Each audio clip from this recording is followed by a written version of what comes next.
ایاک نعبد و ایاک نستعین۔ میرے پاکستانیوں، آج میں نے فیصلہ کیا اس بڑے اہم موقع پہ آپ سے بات کرنے کا، کیونکہ ہمارا ملک وہ اس موڑ پہ اللہ نے لا کے کھڑا کر دیا ہے ہمارے اعمال کی وجہ سے کہ اگر ہم اب صحیح فیصلے نہیں کریں گے تو وہ اپنی تباہی کے راستے پہ نکل جائے گا۔ میں بار بار لوگوں کو یاد کراتا ہوں کہ نماز میں ہم صرف اللہ سے ایک چیز مانگتے ہیں کہ اللہ ان کے راستے پہ لگا جن کو تو نے نعمتیں بخشی، ان کے نہیں جو اپنی تباہی کے راستے پہ نکل گئے۔ قوم بھی آج ادھر کھڑی ہوئی ہے، ایک فیصلہ کن موڑ پہ کھڑی ہے۔ ڈیفائننگ مومنٹس ہیں پاکستان کے۔ ایک قوم کامیاب ہوتی ہے یا نہیں ہوتی، اس کی بنیاد رکھی جاتی ہے انصاف پہ۔ رول آف لا انگریزی میں اسے کہتے ہیں، قانون کی حکمرانی کہتے ہیں۔ سب انسان جس معاشرے میں قانون کے سامنے ایک برابر ہوتے ہیں وہ قومیں اوپر چلی جاتی ہیں۔ میرے نبی صلی اللہ علیہ وسلم نے تقریباً 1500 سال پہلے کہا کہ جو قوم میں طاقتور جب جرم کرتا ہے اس کو نہیں پکڑتی اور صرف کمزور کو پکڑتی ہیں وہ تباہ ہو جاتی ہے۔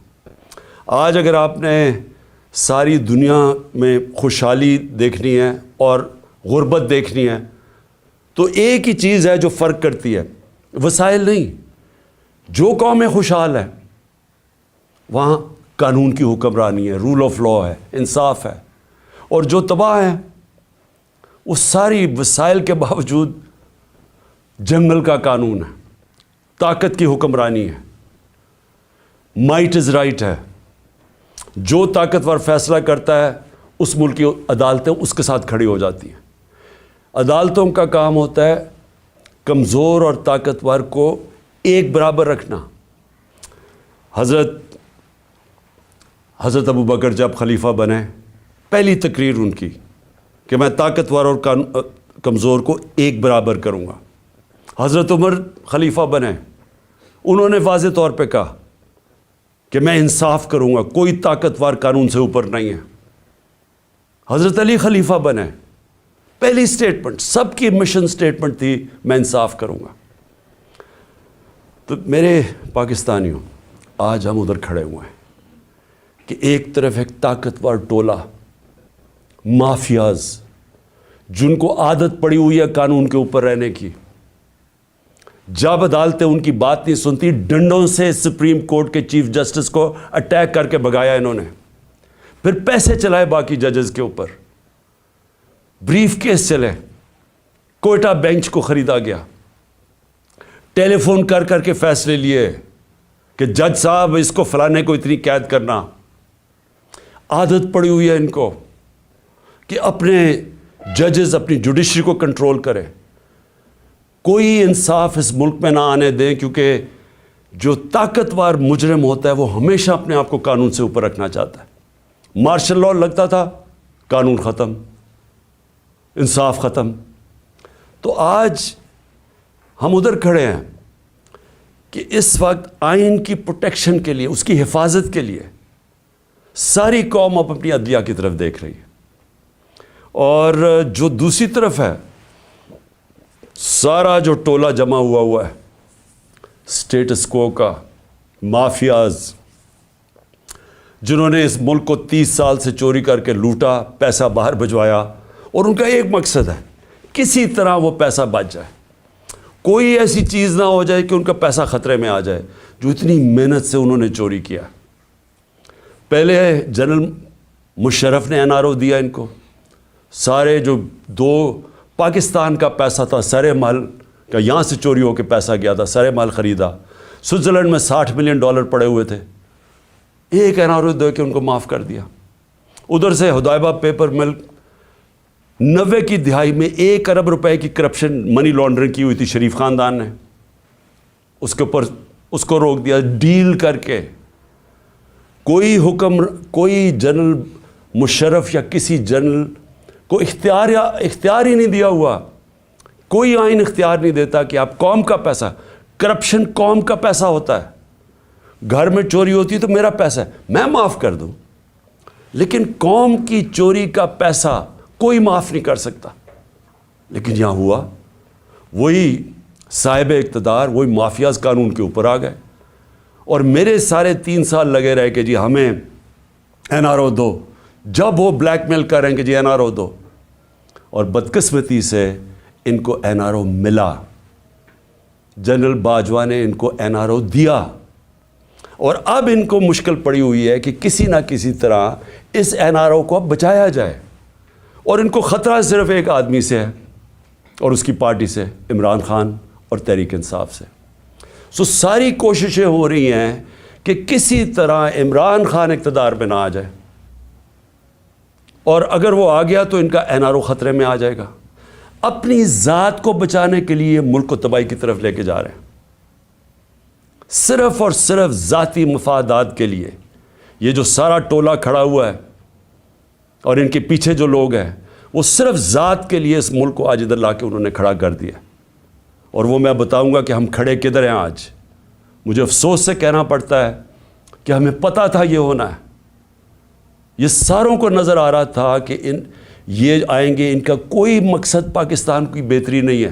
نہیں تو 30 سال ان دونوں خاندانوں نے باریاں لی ہیں، پاکستان تو بنگلہ دیش کے بھی پیچھے چلا گیا. تو اب انہوں نے کیسے ٹھیک کرنا تھا؟ تو سب کو پتہ تھا یہ کیوں آ رہے ہیں، اور ان کو اوپر جب مسلط کیا گیا، اور اس کے اوپر میں بعد میں آتا ہوں. تو میں آج پہلے تو اپنی عدلیہ کو اپنی قوم کی طرف سے خراج تحسین پیش کرتا ہوں کہ ہماری ساری امیدیں اب پاکستان کی عدلیہ سے ہیں.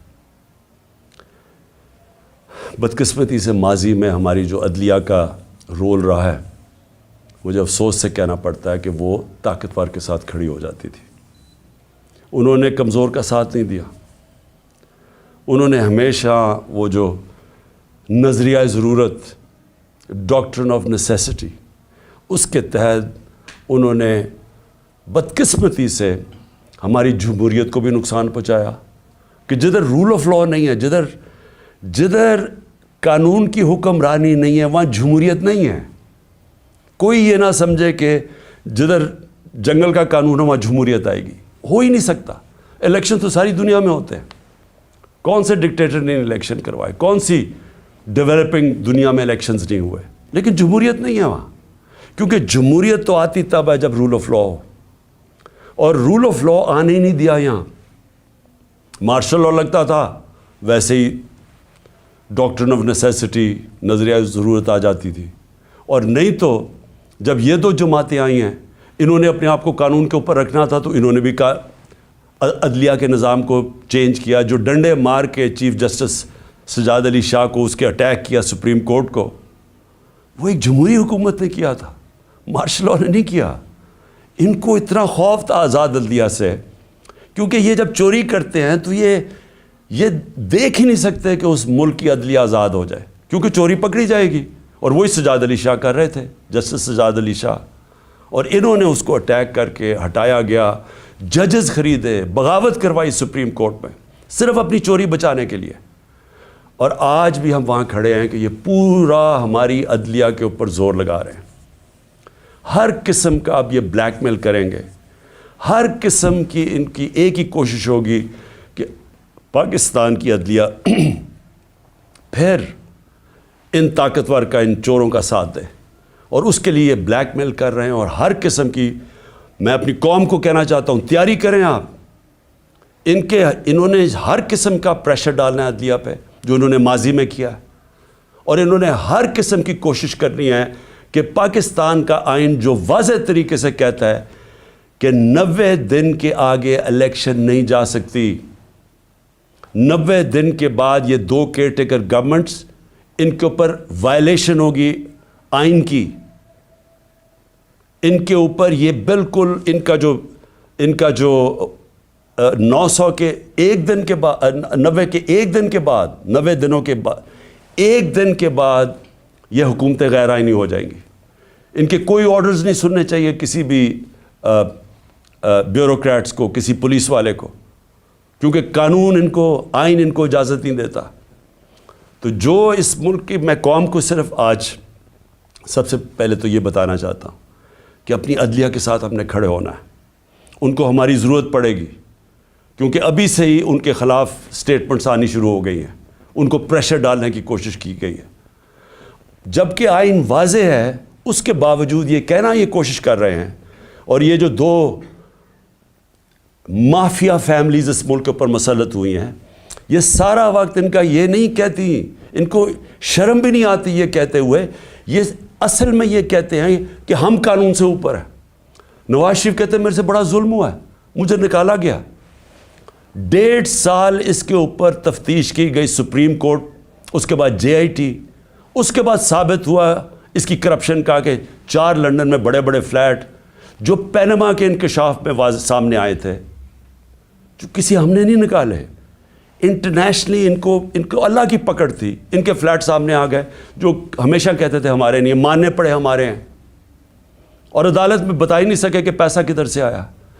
تو اس کے بعد جب عدالت نے ان کے خلاف فیصلہ کیا تو یہ نہیں کہ ابھی تک ثابت نہیں کر سکے کہ کدھر سے منی ٹریل گئی اس ملک سے پیسہ یہ فلیٹ خریدنے کو, ایک ڈاکیومنٹ نہیں دے سکے ثابت کرنے کے لیے.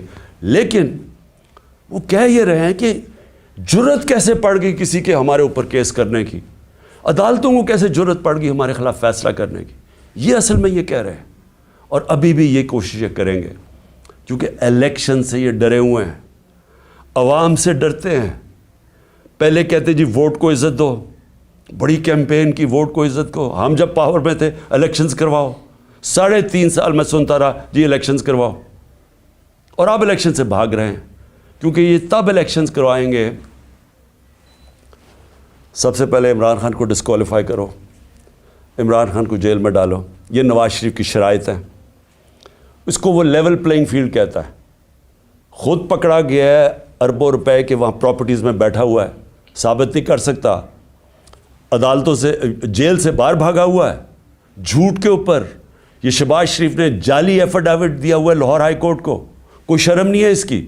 لیکن عمران خان کو جیل میں ڈالو, ڈسکوالیفائی کرو, تحریک انصاف کے لوگوں کو پکڑ دھکڑ کرو. شرمناک رول ہے اس ملک کی الیکشن کمیشن کا. میں نے کبھی اس طرح کی بے شرم الیکشن کمیشن نہیں دیکھی. ہر فیصلہ کرتی ہے یہ نواز شریف سے حکم لے کے, ہر فیصلہ کرتی ہے ہینڈلرز جو پیچھے کہتے ہیں.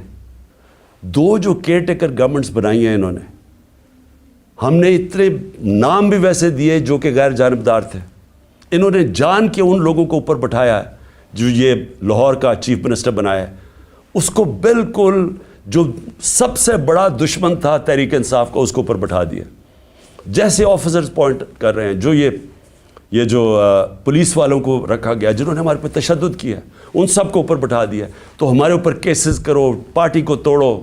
جب یہ سمجھیں گے کہ یہ بالکل گراؤنڈ تیار ہو گئی ہے ان کے لیے, تب یہ چاہتے ہیں الیکشن کرواؤ, اس لیے بھاگ رہے ہیں الیکشن سے. اور میں ویسے ان کو کہتا ہوں کہ جتنی بھی دیر آپ کر لیں رزلٹ وہی نکلنا ہے, جتنی دھاندلی کر لیں رزلٹ وہی نکلنا ہے. لیکن ملک تباہ ہو رہا ہے. ہماری ساری کوشش یہ تھی کہ الیکشنز ابھی اس لیے ہم کروانا چاہتے تھے کہ الیکشن ایک ہی طریقہ اس دلدل میں جو ملک پھنسا دیا اس سے نکلنے کا, اور تو دوسرا راستہ ہی کوئی نہیں ہے. تو ہم اپنے ملک کے لیے اپنی 2 گورنمنٹس ڈیزالو کرتے ہیں اپنے ملک کی خاطر کہ کسی طرح ہم جو یہ ادھر پہنچا دیا انہوں نے پاکستان کو کہ اس ملک کی 75 سالہ تاریخ کے اندر کبھی ملک کا یہ حالات نہیں تھے جو آج ہیں. کسی سے پوچھیں یا چھوڑیں کہ میں عمران خان کیا کہہ رہا ہے, میں چاہتا ہوں کہ کسی اکانومسٹ سے پوچھ لیں, کوئی غیر جانبدار لوگ ایکسپرٹس ہوں پالیٹکس کے, اکنامکس کے, ان سے تو پوچھیں کہ کبھی پاکستان کے یہ حالات تھے. اور کوئی آگے روشنی بھی نہیں نظر آ رہی. جتنی دیر یہ بیٹھے رہیں گے یہ اور ہم ڈوبتے جا رہے ہیں. میرے پاس اعداد و شمار ہیں, میں یہ پھر سے اپنی قوم کو بتانا چاہتا ہوں کہ یہ جو حالات آج ہیں, کیسے اس ملک کا تنخواہ دار طبقہ اب گزارا کرے گا. اور ابھی شروعات ہیں, ابھی جو IMF کے ساتھ انہوں نے طے کی ہیں کنڈیشنز, اس کے بعد جو اب لہر آنے لگی ہے مہنگائی کی, کیسے, میں تو ابھی بتاؤں گا جو آج حالات ہیں, ابھی مزید جو آگے ہوں گے وہ کیسے وہ برداشت کریں گے وہ لوگ. تو میں سب سے پہلے دوسری بات جو آج میں کرنا چاہتا تھا، ہمارے پرانے آرمی چیف، انہوں نے ایک صحافی کو ایک انٹرویو دیا اور اس نے پھر کالم بھی لکھی. اس میں اس نے 2-3 چیزیں ایسے کہیں، تو میں صرف ان کے اوپر بات کرنا چاہتا ہوں کہ اگر ہمارے ملک نے اب اس دلدل سے نکلنا ہے تو پاکستان کو ایسے ہمیں چلانا پڑے گا جو اب تک ہم نہیں چلا پا رہے. اور اس کے لیے سب سے پہلی چیز ہوگی رول آف لا. جب تک ہم سب کو قانون کے نیچے نہیں رکھتے، جب تک آئین کے دائرے میں رہ کے ادارے اور لوگ کام نہیں کرتے، اس سے اب ہم نہیں نکل سکتے. میں پھر سے کہہ رہا ہوں، ایک ہے نعمتوں کا راستہ، وہ بالکل مختلف ہے. ایک ہے تباہی کا راستہ، اس طرف ہم نکلے ہوئے ہیں. تو یہ جو آرمی چیف نے، ایکس آرمی چیف نے باتیں کی، سب سے پہلے تو مجھے حیرت ہوئی کہ اس نے کہا جی عمران خان ملک کو تباہی کی طرف لے کے جا رہا تھا. میں نے عمران خان سے ملک کو بچانا تھا تو تسلیم کر لیا کہ اس نے فیصلہ کیا تھا گورنمنٹ گرانے کا، جو میں اور ساری قوم کو ویسے ہی پتہ ہے. لوگوں کو تو اب سوشل میڈیا کا زمانہ ہے. وہ آخری رات جس دن میں نے کہا تھا کہ کوئی رہ تو نہیں گیا، تو اس دن رات کو تو سب قوم کو پتہ چل گیا تھا کہ کون تھا پیچھے اس کے. وہ ارشد شریف شہید نے بڑی زبردست بات کی، وہ کون تھا، تو وہ تو سب کو پتہ تھا وہ کون تھا. لیکن یہ نہیں میں سوچ رہا تھا کہ وہ تسلیم ہی کر جائے گا کہ وہ میں تھا. اور اس نے کہا کہ بڑے برے حالات تھے پاکستان کے اور تباہی کی طرف جا رہا تھا. تو پہلے تو اس نے اکانومی کی طرف کہا، پھر اس نے فورن پالیسی کی طرف کہا کہ امریکہ بڑا ناراض تھا، امریکہ خوش نہیں تھا عمران خان سے، اور فورن پالیسی کا بھی وہ ایکسپرٹ تھا. پھر اس نے سیاست کی بھی کوئی باتیں کی، بڑا لمبی بات چیت کی. پھر وہ شوکت ترین کے اوپر کہہ دیا کہ اس نے اکانومی تباہ کر دی. تو اکانومی کا بھی ایکسپرٹ، پولیٹکس کا بھی ایکسپرٹ، فورن پالیسی کا بھی ایکسپرٹ. وہ دیکھیں، یہ آگے جو میں اب ملک کو آگے کا سوچ رہا ہوں نا کہ ملک آگے کیسے بڑھے گا. دیکھیں، یہ ایک آدمی کے پاس جب اتنی زیادہ پاور آ جاتی ہے، جو پاور اس جنرل باجوہ کے پاس تھی کہ سپر کنگ تھا، سب کے اوپر بیٹھا ہوا تھا، سارے فیصلے اس کے. گورنمنٹ تب تک ٹھیک، یعنی گورنمنٹ کے کام تب تک ہوتے تھے جب تک جنرل باجوہ فیصلہ کرے کہ ہاں یہ ٹھیک ہے. لیکن اگر میں عمران خان کہہ رہے کہ اس ملک میں احتساب ہونا چاہیے، جو 30 سال سے ملک کو چوری کر رہے تھے، جن کے پرانے کیسز بنے ہوئے ہیں، سوائے شہباز شریف کے 2 TT کیس اور وہ جو اس کا FI میں مقصود چپڑاسی والا کیس تھا 16 ارب کا، اور TT کا 8 ارب، جو اوپن اینڈ شٹ کیسز تھے، ان کے علاوہ تو سارے پرانے کیسز تھے. لیکن جب باجوہ صاحب نے فیصلہ کر لیا کہ احتساب نہیں ہوگا، تو احتساب نہیں ہو سکتا، کیونکہ اس نے اس میں تسلیم بھی کر دیا کہ نیب کو بھی وہ کنٹرول کرتے تھے. سو نیب بھی ان کے ہاتھ میں تھی، تو اکاؤنٹیبلٹی اگر وہ نہیں فیصلہ کرتے تو نہیں ہو سکتی، کیونکہ سپر کنگ ہیں وہاں بیٹھے ہوئے. اس سے کیا چیز سامنے آئی کہ ایک آدمی کو جب اتنی زیادہ پاور مل جائے، لیکن اس کو کوئی پوچھنے والا نہیں ہے، کوئی چیک نہیں کر سکتا. تنقید تو عمران خان کی ہوتی تھی ہر دوسرے دن، ہر روز ٹی وی پہ گالیاں سن رہا ہوں، تنقید ہو رہی ہے. پنچنگ بیگ تو میں تھا، پاور وہ لے کے بیٹھے تھے. فیصلہ جو کرنا ہے وہ، اگر وہ فیصلہ میں کوئی پالیسی وہ مانتے تھے تو وہ ہو جاتی تھی. اور خوش قسمتی سے کرونا کے اوپر ہم ایک پیج پہ آ گئے، کیونکہ ہم نے بڑا فیصلہ کیا کہ سمارٹ لاک ڈاؤن ہونا. ہم اپنے لوگوں کو تباہی میں نہیں ڈالنے لگے، کیونکہ غریب نے کچھ نہیں جانا تھا. اگر ہم لاک ڈاؤن کر دیتے غریب نے مر جانا تھا. تو ہم نے بڑا فیصلہ کیا تھا، تو اس میں انہوں نے سپورٹ کی، تو وہ تو ٹھیک چلتا گیا، بلکہ بڑا اچھا کام ہوا. اور بھی کام تھے. میں بار بار کہتا ہوں کہ بڑا ایشو بن سکتا ہے پولیو کا پاکستان میں. اس کے اندر بارڈر ایریاز میں بہت مدد کی انہوں نے. پھر ٹڈی کا آ گیا تھا، وہ جو لوکسٹ کا تھا، مدد کی اس میں. لیکن جدھر فیصلہ کیا کہ احتساب نہیں ہونا، اور ان کے فیورٹ شہباز شریف تھا، آپ شہباز شریف کو کچھ نہیں کر سکتے تھے. اس کا جج کبھی آ جاتا تھا، ہم بھی حیران کہ کبھی آج جج بینچ ٹوٹ گیا تو پتہ ہی کچھ ہو گیا ہے، پھر شہباز کی کمر ٹھیک نہیں ہے اوپن اینڈ شٹ کیس ہم نہیں پکڑ سکے، اور اس کو فیصلہ کیا ہوا تھا کہ پرائم منسٹر بنانا ہے، اور فیصلہ کافی پہلے کا ہو گیا تھا۔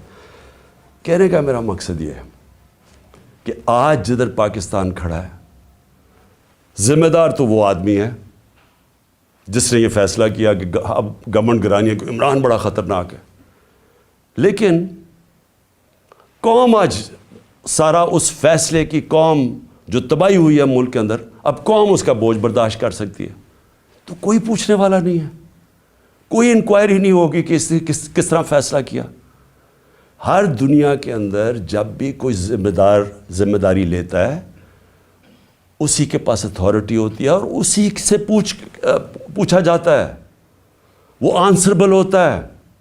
لیکن یہ آدمی آنسربل ہی نہیں کسی کا، جو مرضی فیصلہ ٹھیک ہو گیا تو کریڈٹ لے لیا، میں نے یہ کر دیا، جب غلط ہوا تو ذمہ دار عمران خان تھا۔ اور آج کون ذمہ دار ہے؟ میرا سوال یہ ہے کہ چلتی ہوئی اکانومی کو جو آج اس نے یہاں پہنچایا ہے، اس کا کون ذمہ دار ہے؟ یہ کہتے ہیں نا جی کہ بڑے برے حالات تھے۔ میں آپ کو IMF فروری 2022 میں، آج سے 1 سال پہلے، پاکستان کی اکانومی کے اوپر وہ کامنٹ کرتے ہیں، سمری بناتے ہیں، ایگزیکٹو سمری۔ وہ کیا کہتا ہے؟ 4 چیزیں کہتا ہے پاکستان کی۔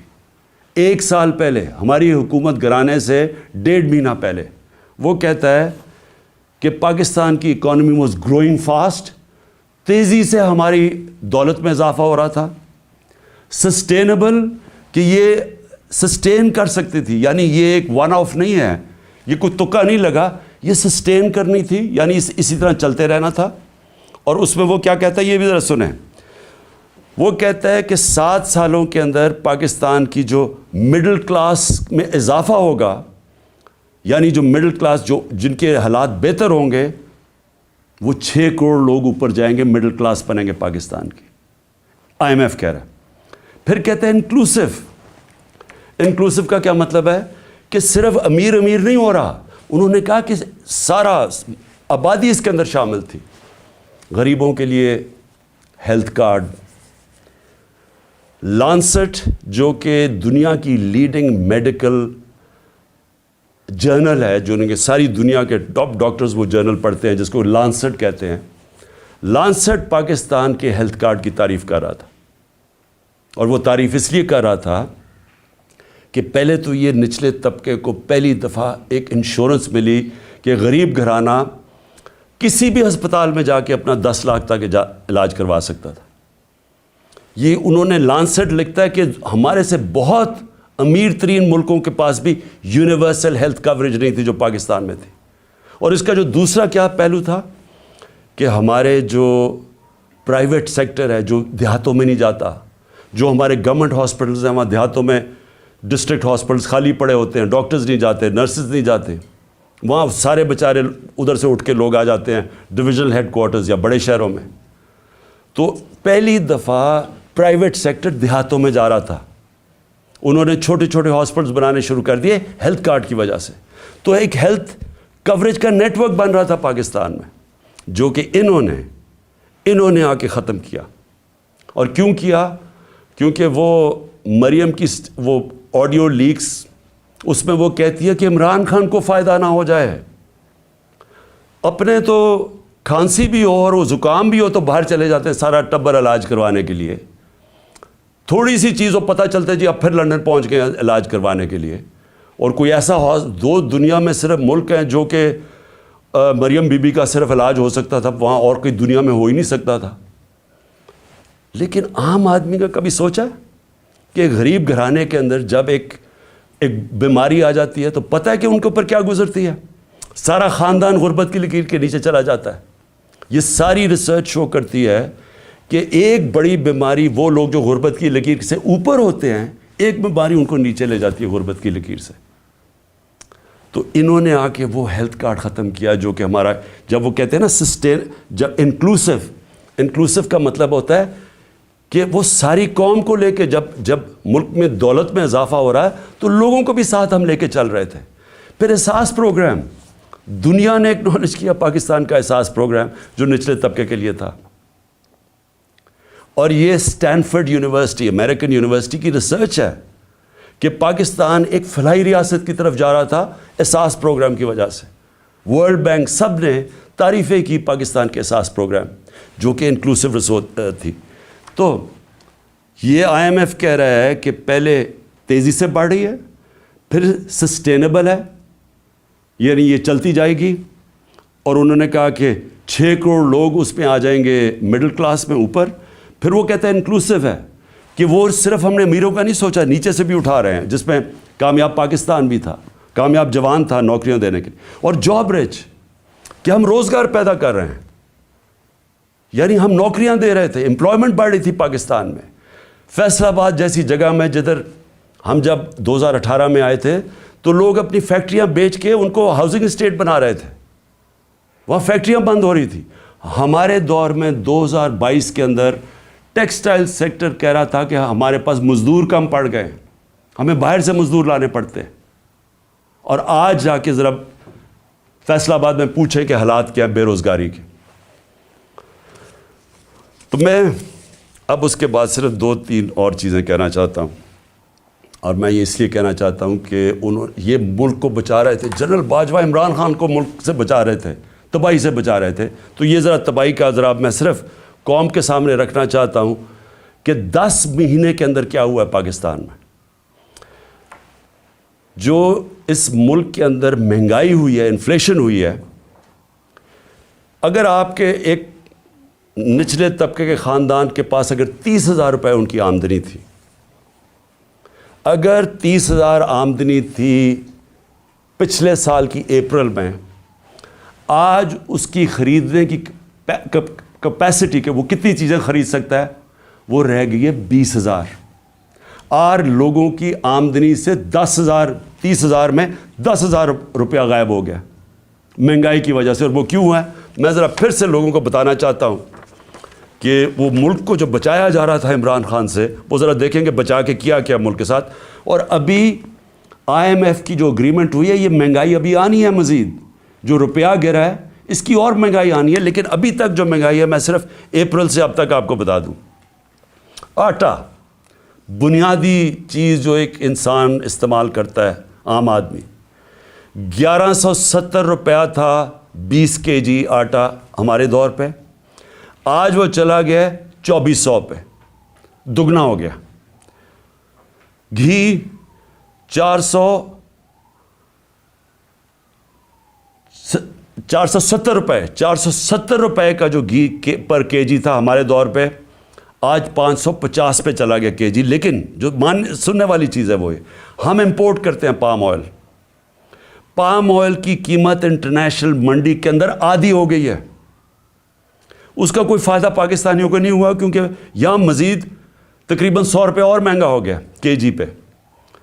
چکن, مرغی جو ہم استعمال کرتے ہیں, 268 روپے kg تھا ہمارے زمانے میں, آج 415 پہ پہنچ گیا. جو چاول 104 kg ہمارے زمانے میں تھا, 172 kg پہ پہنچ گیا.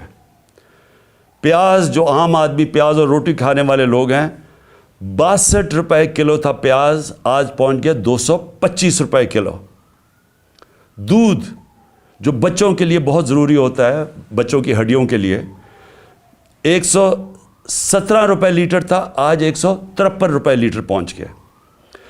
جو عام آدمی استعمال کرتا ہے, کیونکہ گیس صرف جو پہنچائی جاتی ہے گھروں میں, وہ صرف 27% گھروں میں گیس پہنچائی جاتی ہے پائپ کے ذریعے, باقی لوگ سلنڈر استعمال کرتے ہیں. تو جو ہمارے زمانے میں 2470 روپے سلنڈر تھا, 2470 روپے کا سلنڈر, وہ آج 3400 روپے پہ پہنچ گیا, 3400 روپے پہ. بجلی 16 روپے یونٹ ہمارے دور میں تھا, آج 36 روپے یونٹ پہ پہنچ گئی ہے. پٹرول 150 روپے کا تھا, آج 250 روپے پہ پہنچ گیا.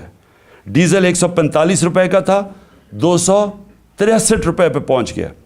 ڈالر, اور جس کی وجہ سے بہت جو مہنگائی آ رہی ہے, 178 روپے ڈالر تھا ہمارے دور میں, آج 270 پہ پہنچ گیا. اور اس کا ابھی ایفیکٹ آنے والا ہے.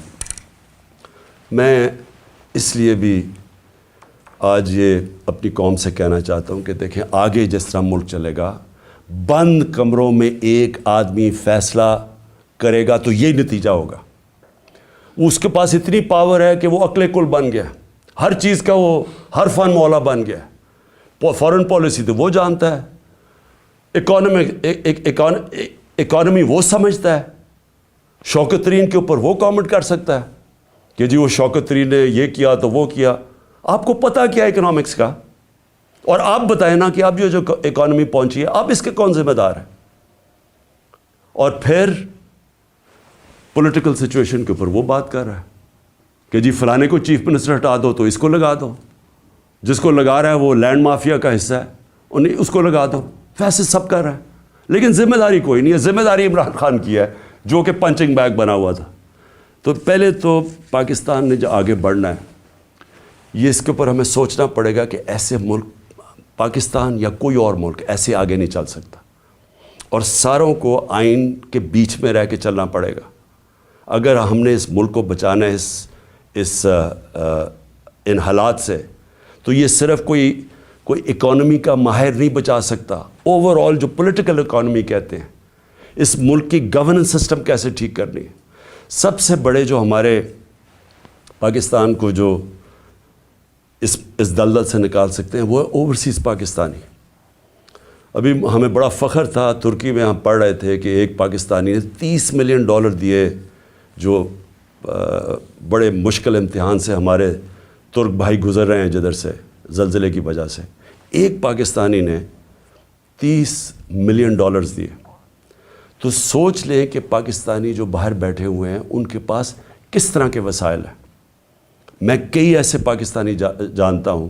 اگر ہم ملک کا یہاں ماحول گورننس ٹھیک کر لیں یا رول آف لا لے آئیں، ان کو اعتماد ہو جائے ہمارے انصاف کے نظام پہ، کانٹریکٹ انفورسمنٹ کہ اگر وہ سرمایہ کاری کرتے ہیں تو وہ ان کا کوئی قبضہ نہیں ہو جائے گا، ان کے گھروں پہ قبضہ، فلیٹوں پہ قبضہ، جس طرح کے پلاٹس پہ قبضہ ہوتا ہے.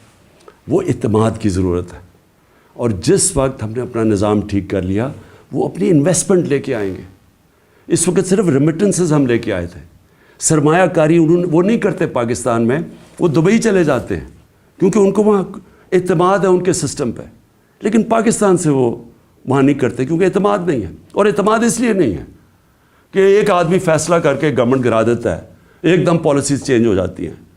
جس ملک میں سرٹنٹی نہیں ہے، پولیٹیکل سرٹنٹی نہیں ہے، وہ کبھی بھی اس ملک میں وہ اس طرح کی سرمایہ کاری اور خوشحالی نہیں آ سکتی. تو ہم نے پاکستان کو جو نکالنا ہے اس میں ہم نے اپنی اکانومی ٹھیک کرنے کے لیے سب سے پہلے اپنا گورننس سسٹم ٹھیک کرنا ہے. ایک سرٹنٹی لے کے آنی ہے، ایک پریڈکٹیبلٹی جو انگریزی میں کہتے ہیں. یعنی جو آج سرمایہ کاری کرے اسے پتہ تو چلے کہ ملک آگے 5 سال کس طرح جائے گا. اس کے لیے سب سے پہلا قدم صاف اور شفاف الیکشن ہے. جب تک ہم صاف اور شفاف الیکشن نہیں کرواتے ملک کے اندر استحکام نہیں آتا. جب تک پولیٹیکل سٹیبلٹی نہیں آتی اکانومی سٹیبلائز نہیں کرتی. اور کوئی مجھے آج بتا دے کہ اس کے علاوہ کوئی حل ہے. ہمارا مسئلہ یہ ہے کہ ہمارا پالا پڑا ہوا ان لوگوں سے جو ملک کا نہیں سوچ رہے. ان کے پیسے باہر پڑے ہیں، ان کی اربوں ڈالر باہر پڑے ہیں. ان کو کوئی فکر نہیں ہے کہ اگر پاکستان نیچے جاتا ہے تو ان کو کوئی نقصان نہیں ہوتا کیونکہ ان کے ڈالر تو اوپر جا رہے ہیں روپے کے مقابلے میں، ان کو کوئی فرق نہیں پڑتا. لیکن جن پاکستانیوں کا جینا مرنا پاکستان میں ہے ان کو بڑا فکر کرنی چاہیے آج کہ اس وقت ہم جدھر کھڑے ہیں یہ ہمارے ان پالیسیز اور ان لوگوں نے مافیاز اپنی چوری بچاتے بچاتے ہمیں گھٹنوں پہ یہ لے آئے. ہمارے پاس اب بارگننگ پاور ہی نہیں رہ گئی، ہمارے پاس وہ طاقت ہی نہیں رہ گئی کہ ہم کہیں کہ جی IMF کو کہیں یہ چیز ہم مانتے ہیں، یہ نہیں مانتے. کیونکہ ہم تو بالکل ادھر پہنچ گئے ہیں کہ انہوں نے پہلے کہا جی ہم IMF کو یہ کر دیں گے، ہم ڈالر 200 سے نیچے لے آئیں گے روپیہ، اور آج کدھر پہنچ گئے ہیں کیونکہ ان کے پاس کوئی روڈ میپ نہیں ہے. روڈ میپ ہے وہ شروع ہوگا صاف اور شفاف الیکشن سے، جس سے یہ لوگ بھاگ رہے ہیں اور ان کے پیچھے جو لوگ بیٹھے ہیں وہ بھی اپنے مفادات کے لیے اس سے بچ رہے ہیں. قوم کو میں آج کہنا چاہتا ہوں کہ دیکھیں یہ اصل میں حقیقی آزادی کی ہماری جد و جہد ہے. ہم اپنے ملک کو قانون انصاف دے کے فنڈامنٹل لوگوں کو رائٹس دے کے رول آف لا کر کے آزاد کرنا چاہتے ہیں. وہ آزادی تو آتی ہے انصاف سے, اور وہ تب ہوگی جب ہم سب جد و جہد کے لیے تیار ہوں.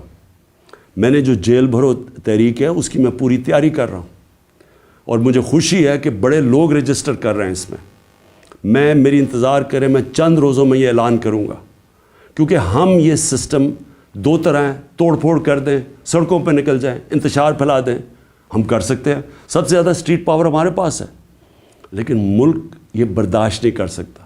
اس لیے یہ پرامن طریقے کا احتجاج ہے جیل بھرو تحریک. ہمیں جو سارا وقت ڈراتے رہتے ہیں, جی آج اس کو پکڑ لیا, شوکت ترین کے وارنٹ نکل گئے, کبھی وہ عثمان ڈار کے پیچھے پڑ گئے, جو بولنے والا اس کے پیچھے پڑ گئے, صحافیوں کو ڈرا رہے ہیں, دھمکا رہے ہیں, لوگ یہاں سے باہر بھاگے ہوئے ہیں. معین پیرزادہ وہ باہر بھاگا ہوا ہے, وہ دوسرا ارشد شریف سے جو ہوا, جو ابھی بھی جو سٹریس ڈالتے ہیں کہ تھوڑی سی ادھر سے لائن کراس کر کے آپ یہ تنقید نہیں کر سکتے. یہ اگر تنقید ہوتی تو جنرل باجوہ یہ ظلم نہ کر سکتا پاکستان پہ, اس کے اوپر تنقید ہی نہیں الاؤڈ تھی. پنچنگ بیگ تو ہم بیٹھے ہوئے تھے, وہ جو مرضی کرتا, کوئی پوچھنے والا ہی نہیں تھا. اس لیے اس ملک کے لیے, حقیقی آزادی کے لیے ہم سب کو جد و جہد کے لیے اب تیار رہنا پڑے گا. میں آج سارے اپنے پاکستانیوں کو آخر میں کہہ رہا ہوں, جو نوجوان یہ سوچ رہے ہیں ملک چھوڑ کے جانے کا, آپ سب کو کہہ رہا ہوں, دیکھیں بھاگنے کی کوئی جگہ نہیں ہے. جو قومیں جب تک اپنی آزادی کے لیے نہیں لڑتی, جد و جہد نہیں کرتی, کوئی ان کو آزادی نہیں دیتا. زنجیریں گرتی نہیں ہیں, توڑنی پڑتی ہیں. ہم سب کو تیاری کرنی چاہیے, اور میں پھر سے اپنے ساری پارٹی کو, پاکستانیوں کو کہنا چاہتا ہوں, تیاری کریں جیل بھرو تحریک کی. انشاءاللہ میں چند دنوں میں اس کی اناؤنسمنٹ کروں گا. پاکستان زندہ باد.